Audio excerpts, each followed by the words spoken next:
Detik-detik wanita tabrak petugas marka jalan hingga tewas, nyetir sambil video call.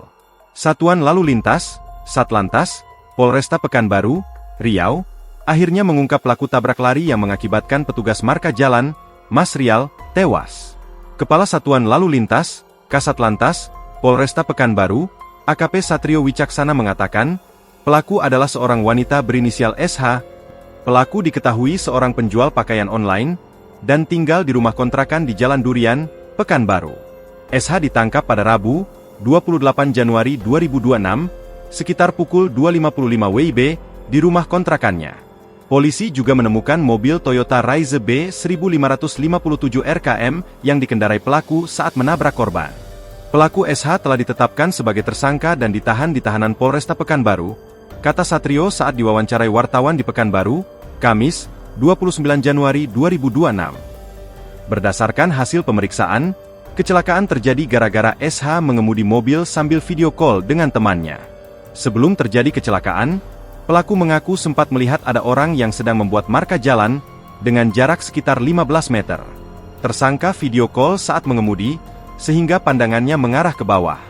Kemudian, ponsel tersangka jatuh ke bangku kiri dan berusaha mengambil handphonenya, sehingga mobil hilang kendali dan menabrak korban Mas Rial, ungkap Satrio. Setelah menabrak korban, pelaku tidak berhenti untuk menolong. Ia berdalih takut dihakimi warga di sekitar lokasi kejadian. Karena, pelaku mengaku sempat melihat ada warga yang mencoba mengejarnya. Pelaku kemudian kabur ke rumah kontrakannya di Jalan Durian. Satrio mengatakan, pengungkapan pelaku tabrak lari berdasarkan hasil olah tempat kejadian perkara, TKP, keterangan saksi, dan rekaman CCTV. Kemudian, plat nomor kendaraan pelaku yang tertinggal di lokasi kejadian, menjadi bukti petunjuk. Petugas penegakan hukum, Gakum, Satlantas Polresta Pekanbaru dan Gakum Direktorat Lalu Lintas, Ditlantas, Polda Riau, melakukan pencarian terhadap pelaku tabrak lari tersebut. Dalam waktu kurang dari 24 jam, petugas menemukan pelaku. Tersangka kooperatif dan tidak melawan, sebut Satrio.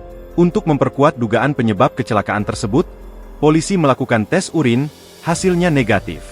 Tersangka dijerat dengan pasal 310 ayat 4 UU nomor 22 tahun 2009 tentang lalu lintas.